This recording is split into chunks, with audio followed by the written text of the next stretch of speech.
So these past couple of months, it has come to my attention that there are people in the comment section that have been saying that Dream League Soccer is dying. Now, of course, right away, we know this is a pretty harsh judgment, but when you really think about it, is it really? We are now into our 5th year with the same base Dream League Soccer, which is now the longest running Dream League Soccer game that has ever existed. So yeah, the game is stale, the hype has died down, and we get into this time of year time and time again where, well, we are tired of this game. I have now officially played Dream League Soccer 2024 every single day for over 100 days for my Road to Glory series, and I'm finding it harder and harder to finish maxing my team. Like, I really want to be interested in it, but I'm just having a hard time playing it. The reward to grind ratio just doesn't seem worth it to me anymore, and I'd rather just wait more days to complete my daily challenges, where they'll give me gems, which I think is a lot more worth it when upgrading my team, at least in the stage where I am right now. I am definitely not trying to trash Dream League Soccer with this video. I really just want the best for this game, and I've just been frustrated a little bit recently, and I just want to break down why I think that is. So first, let's address what I think is a large driving force towards my feeling of this game, which I sort of mentioned earlier, but basically what it comes down to is that the game is very exciting at the beginning, but then it dramatically falls off as you progress. Now, I definitely understand that this is normal for games. They usually have faster progression near the beginning to get you hooked onto the game, and then pull the rewards a little to make you stay on for a longer period of time. It just makes sense from a business standpoint. The only problem I have with Dream League Soccer is that the progression isn't the same progression as you go through the game.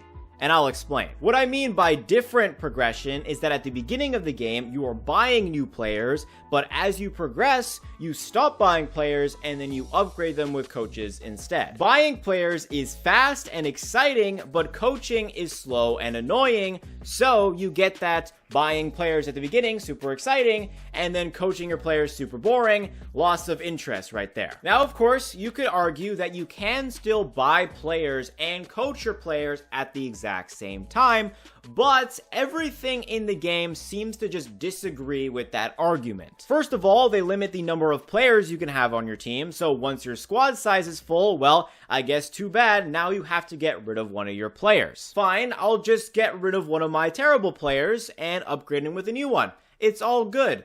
But wait, if you're coaching your players at the same time as buying your players, well, you're going to have to get rid of one with coaches. That's a waste of resources if you're going to coach a player that you're not going to have on your team, right? So then you say, fine, in order to not waste resources, I'll just release a player that doesn't have any coaches on him. You know, simple solution. But that's not that easy. You know why? Because coaches are random. So this is why I refuse to believe that there isn't a two-step progression in this game. You have to buy all your players first, then coach them all, because any other combination, that just doesn't make sense. Anyway, back to my point. When you upgrade players, there just isn't that clear and concrete feeling that you progressed. At least it's not as good as getting an entire new player. It makes small number go up slightly, but big number only goes up after a long time because I can't choose where my coaches go.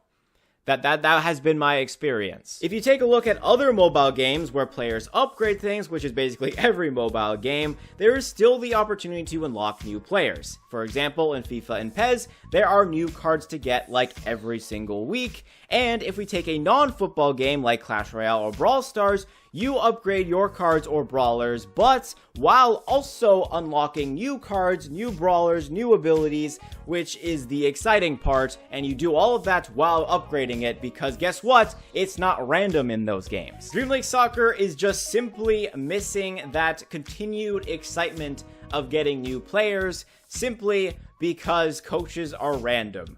And it's honestly, it might be that simple. I don't know. So how do we make it even better? Okay, what if, you know, people are still buying all their players and still having a slow coaching process, even if you can pick the coaches?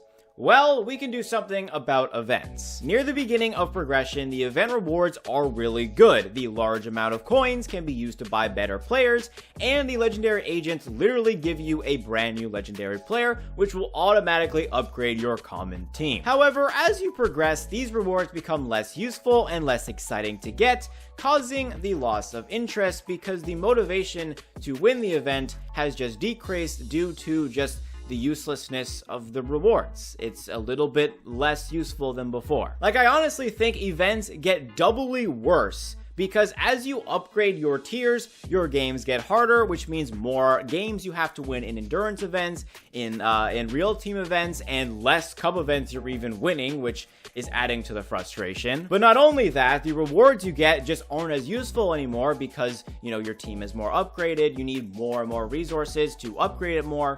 So it's kind of just like you have two things working against the fun of events, and it's just making you lose interest in the game. Like, the main difference of events from every other game mode is that they don't scale the rewards. Like in career mode, as you progress up the divisions, the rewards get higher, right? You're gonna get way more coins in the legendary division than you are in the academy division. And the same thing in online divisions. For every promotion, every champion, you get more gems. Which leads me to my next point, which is, what can we do about this? Well, this one is definitely going to be tough because, well, if you look at other games that do similar things to events, they usually make their events unique and special, and Dream League Soccer just doesn't follow any of this. So the only real solution we have for this problem is something that I mentioned earlier, which was to scale your event rewards with your online tier. Assuming matchmaking in events is based on current online division, the rewards can be better for those in higher divisions facing tougher competition. This will keep the incentives for events, which eliminates one of the problems, and I think that might be the only problem we can solve. Okay, so now that we've talked about the two big reasons why I think people are losing interest while they are progressing through the game, at least in my opinion, now let's talk about the people who already have a max team, progress through it, and are just bored, because there's nothing exciting to do anymore. And the obvious reason behind this loss of interest is lack of new content. I think what differentiates Dream League Soccer from its football mobile game counterparts is the fact that you can get the best possible players and team if you just play enough. Now, I'm not saying this is necessarily a bad thing. I started playing Dream League Soccer in the first place for this reason. I couldn't get the best players in FIFA, so I wanted to play Dream League Soccer where I could. So the only problem is that there's nothing to really strive for once you have all the best players and max them out.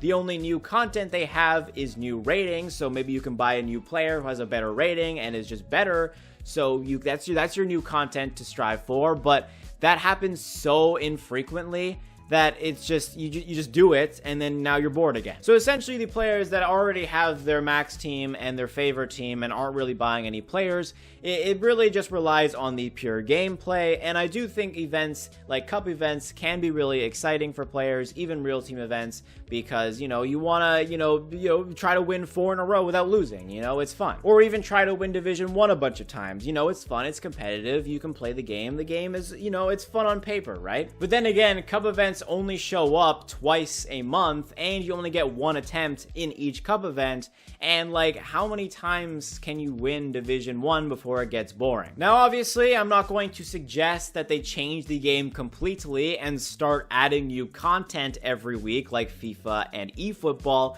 but what they can do is get rid of the accommodation facility and have unlimited space in your club. This way, players who have already maxed their team can have a new goal, which is to buy and max every single player in the game.